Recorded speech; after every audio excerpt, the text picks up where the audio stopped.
Ini kisah para pejabat yang merendahkan dirinya, yang menghamba harta benda dan menjadikan negara dan rakyat sebagai sapi perah belaka. Saat kita semua menahan diri untuk melakukan ini dan itu, yalah beberapa politikus dan pejabat kita malah tetap bernafsu untuk nodong sana-sini, ngutil sana-sini. Saat kita semua mencoba bertahan di tengah badai, jungkir balik melanjutkan hidup saat semuanya begitu sulit, para politikus dan pejabat juga tetap berakrobat dengan anggaran. Entah berapa ratus ribu orang yang sudah di PHK, yang usahanya bangkrut, yang penghasilannya merosot. Tapi itu tak mengurangi nafsu para pejabat rakus yang tidak punya harga diri. Menteri Kelautan dan Perikanan bersama beberapa staf khusus dan pejabat kementerian meminta cashback dari setiap benih lobster yang diekspor. Mereka memakai uangnya untuk berbelanja barang-barang mewah persis ketika kebanyakan dari kita sedang mati-matian bertahan memenuhi kebutuhan-kebutuhan pokok. Saat banyak orang kelimpungan mencari ruangan perawatan karena kamar-kamar rumah sakit sudah sesak dengan pasien COVID, Wali Kota Cimahi malah memperjualbelikan izin pembangunan rumah sakit. Dan yang lebih gila lagi, para pejabat Kementerian Sosial berikut dengan menterinya sekaligus malah menodong para vendor dengan uang cashback. Mereka meminta Rp10.000 dari setiap paket bantuan sosial. Paket senilai Rp300.000 untuk meringankan beban hidup rakyat. Tega-teganya dipotong untuk dinikmati sendiri. Dan itu dilakukan oleh mereka yang disumpah untuk membantu rakyat bisa bernapas lebih mudah di tengah himpitan hidup. Inilah arti kebejatan yang sesungguhnya. Ampun ya Allah. Sejak awal, dana triliunan rupiah yang digelontorkan dalam bentuk bantuan sosial memang rentan diselewengkan. Sudah banyak yang memprediksi potensi ini. Mungkin memang kita tidak kaget, tapi bukan berarti kita harus maklum, bukan berarti kita tidak boleh marah. Kasus-kasus korupsi di tengah pandemi membuktikan kompas moral para politikus dan pejabat kita memang sedang berada di titik terendah. Bahkan pandemi yang membunuh banyak orang, menyengsarakan banyak orang, tak membuat para pelaku menahan diri dari hasrat memperkaya diri sendiri. Pandemi justru menjadi peluang untuk menggarong lebih banyak. Kegentingan dan kedaruratan justru jadi ruang baru untuk bertindak lebih brutal, lebih banal, lebih ugal-ugalan, dan lebih tidak tahu malu. Publik, kita semua justru dibebani pekerjaan tambahan. Selain harus bertahan hidup, kita justru harus lebih teliti mengawasi kebijakan dan penggunaan anggaran. Tambah capek, tambah pegel, tambah frustasi. Tapi pilihannya tidak banyak. Semakin kita apatis, semakin senang mereka menggasak uang negara. Pandemi terbukti melahirkan kebiasaan-kebiasaan baru. Kecuali perilaku para politikus dan pejabat kita. Inilah kenyataannya, sudah sebegitu bangkrutnya moral mereka. Memang kita tidak kaget, tapi sangat wajar dan sangat pantas untuk kita marah.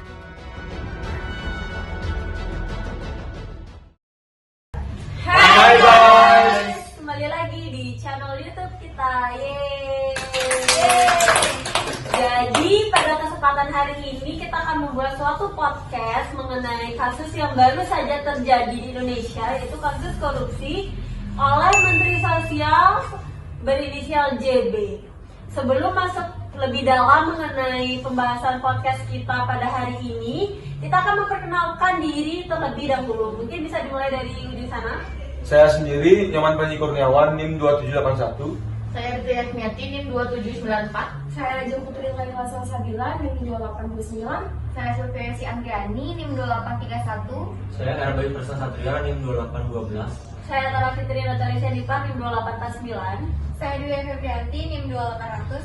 Saya Putu Gajah Paten yang Pasan, NIM 2785. Oke, sekian perkenalan dari kami. Dan sekarang kita akan masuk ke dalam topik pembahasan apa yang akan kita bahas pada podcast kali ini. Jadi pada podcast kali ini teman-teman kita akan membahas mengenai kasus korupsi yang baru saja terjadi di Indonesia. Tentu kalian pasti tahu kan kasus korupsi yang melibatkan terdakwa JB, yaitu Menteri Sosial Republik Indonesia. Sebelum kita masuk lebih dalam lagi nih tentang kasus JB ini, mungkin Dede bisa jelasin nggak deh apa sih itu korupsi? Korupsi adalah tindakan penyelewengan atau penyalahgunaan harta atau benda yang dilakukan oleh pejabat publik. Oke. Berarti betul ya semua teman-teman? Iya. Betul. Jadi kan kita sekarang membahas mengenai kasus korupsi JB itu. Mungkin teman-teman yang nonton YouTube channel kita belum tahu tuh deh JB itu siapa. Mungkin Dede bisa jelasin ke teman-teman yang mungkin nonton YouTube kita? JB adalah Menteri Sosial JB adalah Menteri Kabinet Sosial Indonesia pada tahun 2016. Oh, oke, perlu di-note ya teman-teman, JB itu adalah Menteri Sosial kita. Dan kita akan masuk kepada pembahasan yang pertama. Aku mau nanya dong ke siapa ya? Ke Panji. Iya. Kira-kira Panji tahu nggak bentuk korupsi apa sih yang dilakukan oleh terdakwa JB ini? Jadi perilaku koruptif yang dilakukan oleh JB itu yaitu menerima fee sebesar 12 miliar yang kemudian pembagiannya diberikan kepada rekan-rekannya sebesar 8,2 miliar. Kemudian uang tersebut digunakan untuk keperluan pribadinya JB. Oke, lumayan besar juga ya teman-teman dana korupsi yang dilibatkan oleh terdakwa JB ini. Terus kita akan masuk ke pembahasan yang kedua. Menurut Mbak Ajeng nih, apa sih faktor pemicunya? Terus faktor penyebab dan pemicunya mungkin deh tentang kasus ini. Jadi kalau menurut aku itu adanya pengadaan barang berupa paket bansos sembako yang dilakukan sebanyak 2 periode. Jadi yang pada periode pertama ini dia tuh menerima uang sebesar 8,2 miliar. Nah kalau periode kedua dia menerima uang suap itu sebesar sekitar 8,8 miliar. Lalu JB lagi menerima 17 miliar dan diduga itu dipakai untuk keperluan pribadinya dia. Nah, atas dugaan tersebut KPK menetapkan JB dan 4 orang lainnya itu sebagai tersangka. Terus JB ditetapkan sebagai tersangka yang menerima suap bersama MJS dan AW. Lalu yang keduanya itu yang memberi suap dijadiin tersangka yang memberi suap itu jadi kita samarin aja ya, jadi namanya itu AI dan MS.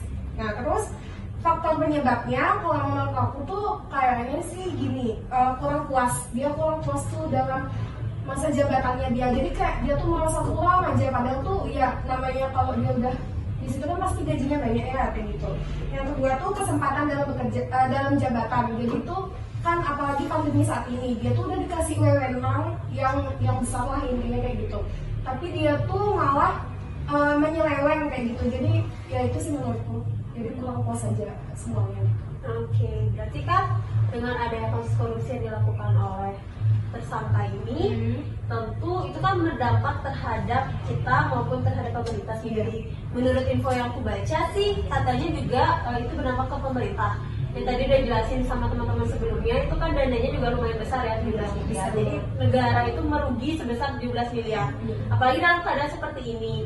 Kan kayaknya nggak etis banget kan dia harus melakukan tindakan korupsi pada saat kayak gini, di saat orang-orang tuh semua lagi butuh dana. Itu juga jadinya dengan adanya dia melakukan korupsi ini, masyarakat itu kan terjadi ketimpangan sosial, ada yang dapat, ada yang enggak. Jadi kan kita kan harusnya gimana ya, kayak susah gitu loh kenapa dia harus lakuin korupsi saat ini. Tapi yang aku baca juga upayanya itu udah ada yang dilakukan nih. Kira-kira yang bisa jelasin nggak upayanya apa aja? Jadi pencegahan tindak penyuapan menurut ISO 37001/2016 yang diterbitkan 15 Oktober mengenai membantu organisasi dalam penyuapan itu ada 6 langkah. Yang pertama membentuk dan membina komitmen manajemen, yang kedua menunjuk pengawas anti suap, yang ketiga menilai risiko suap, yang keempat menetapkan kontrol mengenai tindakan yang memungkinkan adanya suap, yang kelima peningkatan kesadaran, dan yang keenam itu menginvestigasi kasus suap yang telah terjadi. Oke. Sebelum itu kan kita udah tahu nih ya kalau misalkan kasus ini tuh udah diproses. Nah, kira-kira Yosi bisa jelasin nggak upaya apa yang dilakukan oleh pemerintah untuk penegakan hukum oleh kasus korupsi ini?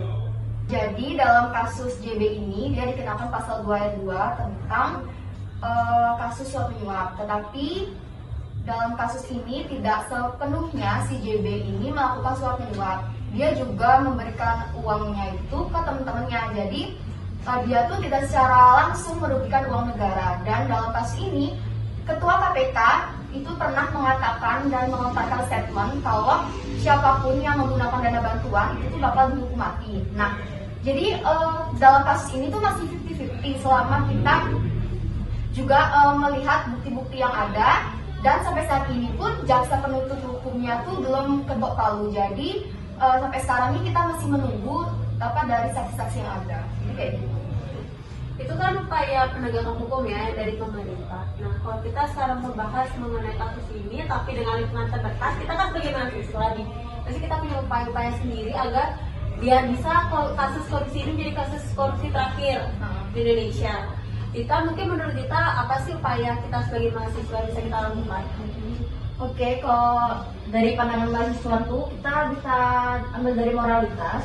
Jadi kan kalau misalnya kita mau menghindari korupsi itu kita harus punya moralitas yang tinggi dan rasa tanggung jawab yang tinggi sebagai mahasiswa untuk tidak melakukan tindakan korupsi. Kita juga dapat pendidikan anti korupsi kan di kampus, jadi kita bisa terapin itu.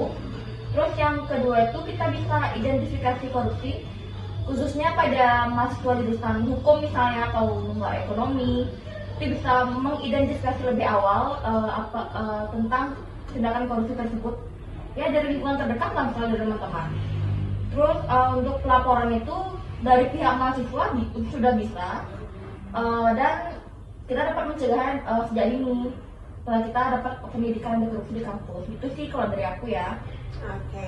Jadi teman-teman di rumah yang nonton YouTube channel kita, aku rasa kita udah ngejelasin panjang lebar dan harusnya kalian mengerti. Dan ini itu harus kalian implementasikan kehidupan kalian sehari-hari biar kalian sebagai generasi muda tidak melakukan tindakan korupsi. Oke, sekian podcast dari kita pada hari ini mengenai pembahasan kasus yang dilakukan oleh Menteri Sosial terdakwa JB. Kayaknya kurang komplit kalau kita buat podcast tapi nggak ada kampanye mengenai anti korupsi. Mungkin Bakres bisa untuk memimpin kita untuk kampanye anti korupsi pada podcast ini. Boleh. Nah, jadi kan kita sebagai masyarakat Indonesia, kita harus jadikan korupsi ini sebagai korupsi yang terakhir di negara kita ini. Dan apalagi khususnya anak muda ya, kalau kita dari pas masih muda sudah diajarkan korupsi, bagaimana nanti kita pas sudah mungkin jadi menteri, jadi apa, akan lebih susah. Jadi stop korupsi demi masa depan yang lebih baik. Dan dari itu juga kita kepalkan tangan di atas. Generasi muda Anti korupsi. Selamat menonton channel kita selanjutnya. Bye. Manakala susah dan bencana sedang banyak terjadi, yang raib dari banyak politisi malah rasa empati. Bukannya mencari jalan keluar dari jerat krisis, banyak pejabat malah memakai anggaran dengan bengis. Merampok hak mereka yang nestapa, mengutil jatah makan yang sengsara, menyantap bangkai serupa pesta. Saat penegak hukum enggan mengadili dengan tuntas, bukti korupsi sudah diterima sebagai hal waras. Standar moral terasa semakin raib entah kemana, sekedar ambang minimal etika pun sukar dijaga. Segala kepatutan kini menjelma debu, entah di mana letak nalar wajar itu.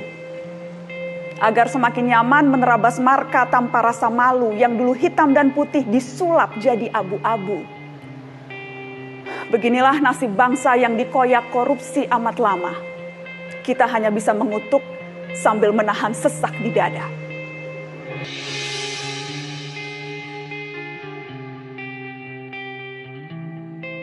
Dengarlah nyanyi sunyiku, bait risauku, rindu terpendamku, menyala dalam hayatku, duka padamu, duka padaku, saling lebu. menghalang